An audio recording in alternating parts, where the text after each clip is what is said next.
Hello everyone, you welcome our channel. तो देखिए, आज हम इस वीडियो में जो हमारी एशियंट हिस्टोरी की क्लास चल रही है, ये वीडियो नंबर 2 है। इससे पहले फर्स्ट पार्ट अपलोड कर चुके हैं, तो आप उसे देख लीजिएगा।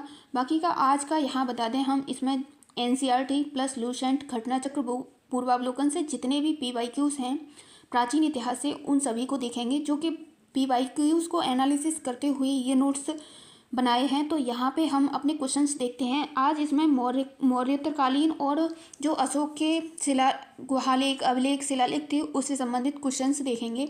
बाकी का आप सभी पीवाईक्यूज़ को एनालिसिस करते हुए यूपीपीसीएस आरओ यूपीपीसीएस 2025 प्रीलिम्स का अभी हमारे पास टाइम है, तो हैंड रिटन नोट्स प्रिपेयर करते रहिए और जितना भी टारगेट ग्रुप पे दिया जा रहा है टेलीग्राम पे, उसे कवर अप करते रहिए। बाकी का यहाँ बता दें, जो टेलीग्राम चैनल से नहीं जुड़े हैं, तो ये क्वेश्चंस हम यहाँ कराते हैं यूट्यूब पे। वही क्वेश्चंस आपको एमसीक्यू फॉर्म में इवनिंग टेस्ट में ग्रुप पे देखने को मिलेंगी। तो चलिए, यहाँ हम अपने क्वेश्चंस देख लेते हैं। और बाकी का, अगर आपको वीडियो अच्छा लगे, कंटेंट अच्छा लगे, तो चैनल को सब्सक्राइब, लाइक, शेयर भी कर दिया करिए और अपना फीडबैक भी दीजिए। तो यहाँ देखिए, हम रुद्रदामन का जो जूनागढ़ अभिलेख था, उससे संबंधित क्वेश्चंस देखेंगे। आपने देखा होगा पीवाईक्यूज़ में यहाँ से बार बार क्वेश्चंस बनते हैं। तो देखिए, रुद्रदामन का जो जूनागढ़ अभिलेख था, इसकी भाषा की बात करें, प्रथम भाषा कौन सी थी, तो इसकी प्रथम भाषा संस्कृत थी। और इसकी लिपि के बारे में बात करें तो इसकी लिपि ब्राह्मी थी। और सुदर्शन झील के बारे में बात करें तो इसकी मरम्मत से संबंधित चर्चा जो सौराष्ट्र से संबंधित है, उसके बारे में देखेंगे। तो देखिए, सुदर्शन झील का निर्माण किसने कराया था, तो ये चंद्रगुप्त मौर्य ने कराया। और बाकी का देखिए, यहाँ से क्वेश्चंस बनता है कि आपको दे दिया जाएगा, 3 ऑप्शन दे दिए जाएंगे कि सुदर्शन झील का किस किसने निर्माण कराया, और एक हटा के नहीं दे दिया जाएगा, जो जैसे कि मोहम्मद बिन तुगलक करके दे दिया जाए तो इनकरेक्ट हो जाएगा। ऐसे भी यहाँ से क्वेश्चंस पूछ लिया जाता है। आप किसी भी एग्जाम को दे रहे हो, यहाँ से आपको क्वेश्चंस मिलेंगे देखने को। और देखिए, इसकी मरम्मत किसने करवाई, निर्माण की बात करें तो ये चंद्रगुप्त मौर्य है, मरम्मत अशोक ने करवाई थी। और इसकी मरम्मत के बारे में फिर से, इसकी मरम्मत किसने करवाई थी, तो ये रुद्रदामन ने करवाई थी। और इसके बाद जो 5वीं वो थी, ये देखिए मोस्ट इम्पोर्टेंट है, ध्यान से देखिएगा और साथ ही साथ नोट डाउन भी कर सकते हो आप यहाँ से। तो यहाँ पे मरम्मत की बात करें तो ये स्कंदगुप्त ने करवाई थी। इन तीनों ने इसकी मरम्मत करवाई, अशोक, रुद्रदामन, स्कंदगुप्त, और निर्माण चंद्रगुप्त मौर्य ने। आगे नेक्स्ट क्वेश्चन देख लेते हैं। तो देखिए, यहाँ हम बेसनगर अभिलेख से संबंधित क्वेश्चन देखेंगे। तो बेसनगर अभिलेख के बारे में बात करें तो ये बेसनगर का जो अभिलेख था, गरुड़ अभिलेख है।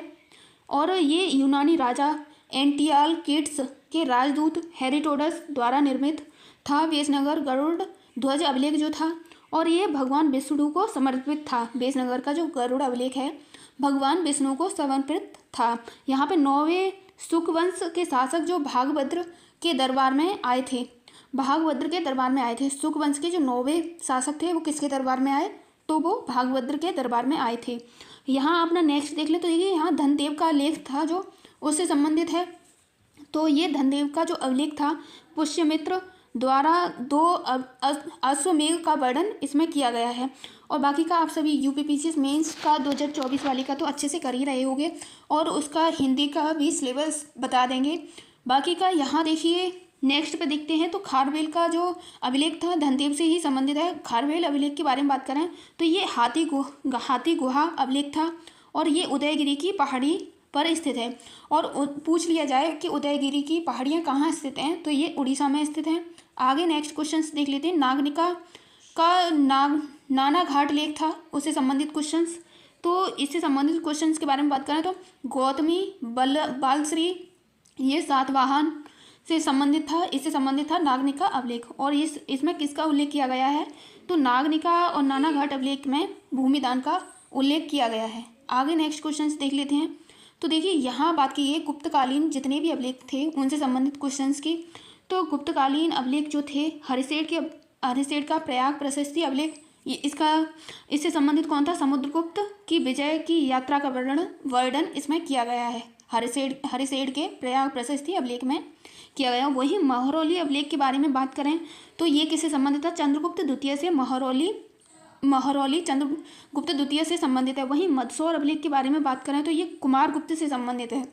मंदसौर का अभिलेख कुमारगुप्त से संबंधित है। यहाँ ध्यान दीजिएगा, स्कंदगुप्त का जूनागढ़ अभिलेख, हुड आक्रमण की इसमें चर्चा की गई है। वहीं स्कंदगुप्त का भीतरी लेख के बारे में बात करें तो ये यूपी में स्थित है। स्कंदगुप्त का भीतरी अभिलेख यूपी में स्थित है। वहीं भानु का एरड़ अभिलेख, इसके बारे में बात की जाए तो ये सती प्रथा का इसमें वर्णन है। आगे नेक्स्ट क्वेश्चन देख लेते हैं अशोक के स्तंभलेख से। यहाँ हम देखेंगे कि जो भी महत्वपूर्ण शिलालेख हैं उनसे संबंधित क्वेश्चंस, और बाकी का आप सभी चाहो तो नोट डाउन भी कर सकते हो, नहीं तो आप डेली रिवीजन करते रहिए जितना भी हम लोगों के पास टाइम है। तो यहाँ हम कुछ क्वेश्चंस देख लेते हैं, कौन सा अभिलेख कहाँ स्थित है और किससे संबंधित है। तो देखिए, मास्की अभिलेख के बारे में बात करें तो ये कर्नाटक में स्थित है और ये अशोक के अभिलेख हैं। वहीं गुजर्रा अभिलेख के बारे में बात करें तो ये मध्य प्रदेश में स्थित है। वैराट अभिलेख की बात करें ये कहाँ है, तो ये राजस्थान में स्थित है। वहीं नेटूर अभिलेख के बारे में बात करें तो ये मैसूर में स्थित है। सासाराम अभिलेख के बारे में बात करें ये कहाँ पे स्थित है, तो ये बिहार में स्थित है। वहीं उड़ेगोलन अभिलेख के बारे में बात की जाए ये कहाँ स्थित है, तो ये कर्नाटक में स्थित है। और देखिए, इसके बारे में थोड़ा नोट करके डिटेल्स जान लेते हैं। मास्की, गुजर्रा, नेटूर तथा उड़गेलन अभिलेख, जो 4 अभिलेख हैं, इसमें अशोक के नाम का वर्णन है। ये महत्वपूर्ण है, इंपॉर्टेंट है, काफ़ी कई बार क्वेश्चन यहाँ से बना है कि अशोक के नाम का उल्लेख किन किन अभिलेखों में है। तो यहाँ आगे अपना नेक्स्ट क्वेश्चन देख लेते हैं। तो बृहद अभिलेख से बृहद स्तंभलेख थे, उनसे संबंधित क्वेश्चंस। तो इसके बारे में बात की गई है कि इसकी कुल संख्या की बात करें बृहद स्तंभलेख की, तो ये 7 है और जो 6 जगहों पर मिले हैं। ये 7 अभिलेख 6 स्थान पर मिले हैं। और यहाँ देखिए, दिल्ली मेरठ अभिलेख की बात करें तो ये मेरठ से दिल्ली लाया गया अभिलेख है, मेरठ दिल्ली जो था। और यहाँ दिल्ली टोपरा अभिलेख की बात करें तो ये दिल्ली हरियाणा से लाया हुआ था। इसमें 7 बातें लिखी गई हैं। आगे लोरिया अरेराज अभिलेख के बारे में बात करें तो ये चंपारण बिहार से लाया गया अभिलेख था। यहाँ नंदगढ़ लोरिया से अरेराज जो लाया गया था वो नंदगढ़ अभिलेख था। यहाँ रामपुरवा अभिलेख के बारे में बात करें तो वो भी चंपारण से लाया हुआ अभिलेख था। यहाँ प्रयाग का जो बृहद स्तंभलेख है, इसके बारे में बात करें तो ये जहांगीर के ने इलाहाबाद लाया। मोस्ट इंपोर्टेंट है, क्यों कई बार हमें कन्फ्यूजन हो जाता है तो हम समुद्रगुप्त भी यहाँ पे लगा देते हैं, लेकिन प्रयागराज से जो लाया गया अभिलेख था जहांगीर ने इलाहाबाद लाया था। प्रयाग से जो इलाहाबाद लाया था जहांगीर ने लाया था। आगे नेक्स्ट क्वेश्चन देख लेते हैं। तो देखिए, यहाँ बात की गई है कि लघु स्तंभलेख के बारे में। जो लघु स्तंभलेख है, बृहद हमने देख लिए, यहाँ पे लघु स्तंभलेख देखेंगे। तो सांची का जो स्तंभलेख है ये कहाँ स्थित है, तो मध्य प्रदेश। सारनाथ लघु स्तंभलेख ये उत्तर प्रदेश में है। वहीं रूमनदेही अभिलेख के बारे में बात करें तो ये नेपाल में है और ये सबसे छोटा लघु स्तंभलेख है। वहीं कौशाम्बी यूपी के रानी अभिलेख से संबंधित है। उत्तर प्रदेश में कौशाम्बी का जो अभिलेख है रानी अभिलेख से संबंधित है। नीलिवा या निर्गाल सागर जो है वो कहाँ का अभिलेख है, तो ये नेपाल में स्थित है। आगे नेक्स्ट क्वेश्चन देख लेते हैं। तो देखिए, यहाँ पे बात की गई है गुहालेख के बारे से संबंधित क्वेश्चन हैं, उन सभी को देखते हैं। तो अशोक ने बराबर की पहाड़ी पर 3 गुहालेख बनवाए। कितने गुहालेख बनवाए, तो 3 बनवाए थे। यहाँ पे विश्व झोंपड़ी व सुदामा ये 12वें वर्ष में बनवाया था। सुदामा व चौपार आजीविकों हेतु ये बनवाया गया था गुहालेख। वहीं कर्ण चौपार की बात करें तो 19वें वर्ष बनवाया था और ये 12वें वर्ष बनवाया था। यहाँ आगे देख लेते हैं। तो अशोक के पौत्र दशरथ ने नागार्जुन पहाड़ी पर 3 गुहालेख बनवाए, जो किसके लिए बनवाए गए थे, आजीविकों के लिए बनवाए गए थे। वहीं कोपी, लोमहर्ष, वर्णचिका ये इसके से संबंधित आजीवक थे। आगे नेक्स्ट क्वेश्चन देख लेते हैं। यहाँ जो कुछ स्तूप हैं, जो प्रमुख स्तूप हैं, उन सभी को देख लेंगे और बाकी का आप सभी अच्छे से रिवीजन करते रहिएगा। और ये मोस्ट इम्पोर्टेंट क्वेश्चंस हैं, जितना भी यहाँ करा रहे हैं आप एक बेसिक आइडिया लेके नोट्स भी प्रिपेयर कर सकते हो। और बाकी का अगर आपको अब चीज़ों को डीप में समझना पड़ेगा, तो डीप में समझने के लिए आप बुक्स सामने रखिए, लुसेंट से करिए, घटना चक्र पूर्वावलोकन लगाइए। और उसके बाद जो अभी 2024 का जो प्रीलिम्स हुआ है और 2024 में जो 11 फरवरी को यूपीपीसीएस आरओ का एग्जाम हुआ है, उस दोनों पेपर को एनालिसिस कीजिए और फिर अपने हैंड रिटन नोट्स बनाइए। तो यहाँ पे देखिए, सांची मध्य प्रदेश में, ये धर्मराज का उत्तर प्रदेश में है। और यहीं अमरावती की बात करें तो ये आंध्र प्रदेश में है, अशोक के द्वारा निर्मित किया गया है। वहीं बहरूद अभिलेख के बारे में बात करें तो ये कहाँ पे है, तो ये भी मध्य प्रदेश में है। और ये किससे संबंधित है, इसकी बात की जाए तो पुष्यमित्र शुंग के द्वारा निर्मित था। वहीं प्रमुख गुफा लेख हैं, उन सभी के बारे में बात करें तो भीमबेटका का गुफा, ये देखिए मोस्ट इम्पोर्टेंट है, ध्यान रखने लायक चीज़ है, बार बार यहाँ से क्वेश्चंस बनते हैं। तो ये मध्य प्रदेश में है भीमबेटका का गुफा, ये मध्य प्रदेश में है, विंध्याचल की पहाड़ी पर है। देखिए जियोग्राफिकल प्रोस्पेक्टिव से भी क्वेश्चंस पूछ लिया जा सकता है, तो इसे ऐसे याद रख सकते हैं। और ये किस नदी पे है, तो ये नर्मदा नदी पे है। वहीं BS वारंकर ने चित्रों को खोजा था, इसके चित्रों को किसने खोजा, तो BS वारंकर ने इसके चित्रों को खोजा। वहीं अजंता की गुफाओं के बारे में बात कर लें, ये किस राज्य में स्थित हैं, तो ये मध्य प्रदेश में स्थित हैं। ये मौर्य शुक व गुप्त के कालों में निर्मित है। अजंता की गुफाएं किन किन शासकों के काल से संबंधित हैं, तो मौर्य, शुक, गुप्त से संबंधित हैं। और इसमें बात की जाए कुल 29 गुफाएं हैं, सभी बौद्ध धर्म से संबंधित हैं। इसमें कुल 29 गुफाएं और सभी कौन से धर्म से संबंधित हैं, तो बौद्ध धर्म से संबंधित है। 24 गुफाएं महायान और 5 गुफाएं किससे संबंधित हैं, तो ये हीनायन से संबंधित है। आगे देखिए यहाँ पे जो एलोरा के गुफा अभिलेख हैं उनसे संबंधित क्वेश्चंस देख लेते हैं।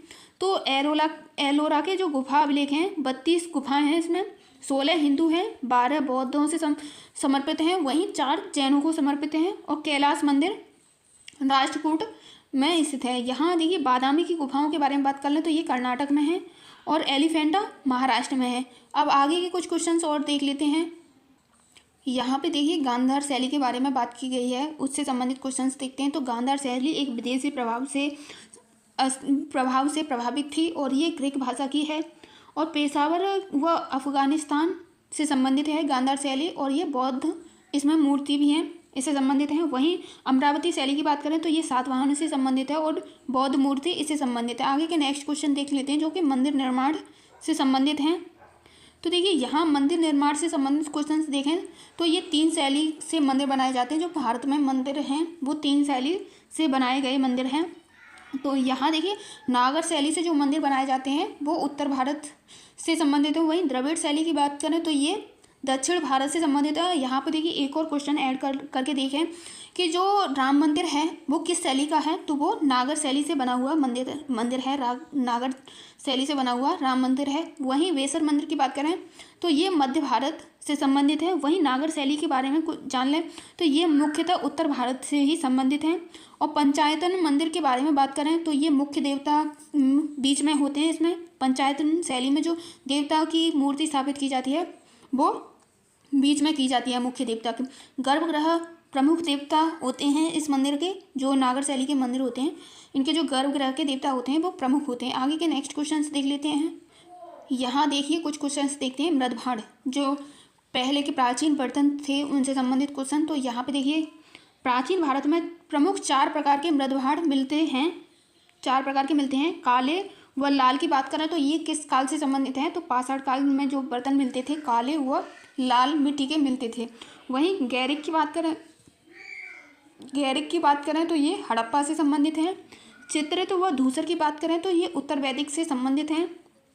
वहीं उत्तरी काली पॉलिश मौर्य काल से संबंधित है। जो काली पॉलिश से संबंधित थे बर्तन थे लेप से संबंधित थे वो मौर्य काल से संबंधित है। मुद्रा सिक्का के बारे में बात करें तो सिक्के का अध्ययन न्यू में स्टेमिक में किया जाता है। और उत्तर वैदिक काल में सिक्के को शतमान या निष्क कहा जाता है। और देखिए निष्क को गले का आभूषण भी कहते हैं। और आगे जो मौर्य काल में जो कहे गए हैं उन सभी को भी देख लेते हैं। तो देखिए यहाँ मौर्य काल में जो स्वर्ण मुद्राएं थी वो उनसे क्या कहा जाता था, तो ये मुद्रा मौर्य काल में निष्क और सुवर्ण कहा जाता था जो सिक्के थे। वहीं चांदी के जो थे उसे पड़, सोने के निष्क, सुवर्ण और चांदी की बात करें तो ये पड़, करसाड़ पड़, शतमान के नाम से जाना जाता था। वहीं तांबे के सिक्के थे वो किस किस नामों से जाने जाते थे, मासक और कारसड़ इस नामों से जाने जाते थे मौर्य काल में। और गुप्त काल के बारे में बात करें तो स्वर्ण को दीनार और चांदी को रूपक कहा जाता था। तो देखिए आज हमने जितने भी मोस्ट इम्पोर्टेंट क्वेश्चंस थे एशियन हिस्टोरी में गुहालेख, अभिलेख और जितने भी अभिलेख, अशोक के अभिलेख, मौर्यकालीन से संबंधित और जितने भी मंदिर शैली से संबंधित क्वेश्चन थे हमने सभी देख लिए हैं। बाकी का आप सभी अच्छे से रिवीजन करते रहिए, नोट डाउन करके। वीडियो ज़्यादा लंबा नहीं करते हैं हम, 10-15 मिनट का ही रखते हैं। और इसमें क्वेश्चंस आपको कम से कम ये मान के चलिए कि 200 से 250 क्वेश्चंस आपके प्रिपेयर हो जाते हैं यहाँ पे। तो अच्छे से रिवीजन करते रहिए। बाकी का आपकी कोई क्वेरी हो तो कमेंट बॉक्स में आप बता दीजिए, हम रिप्लाई करेंगे। और आप टेलीग्राम चैनल से भी जुड़ सकते हो, वहाँ पे जितने भी PYQs करा रहे हैं उन्हें अच्छे से MCQ बेस में जो दिए जा रहे हैं अच्छे से करते रहिए। अपने आप को जितना भी हम लोगों के पास टाइम है एक स्टडी टारगेट जोन में रखिए, खुद को स्टडी करते रहिए। तो यहाँ चलिए आज के लिए बस इतना ही। बाकी का आप सभी चैनल को सब्सक्राइब भी कर लिया करिए, लाइक शेयर कमेंट भी कर दिया करिए। तो thanks for watching this video. आगे के क्वेश्चंस नेक्स्ट वीडियो में देखेंगे।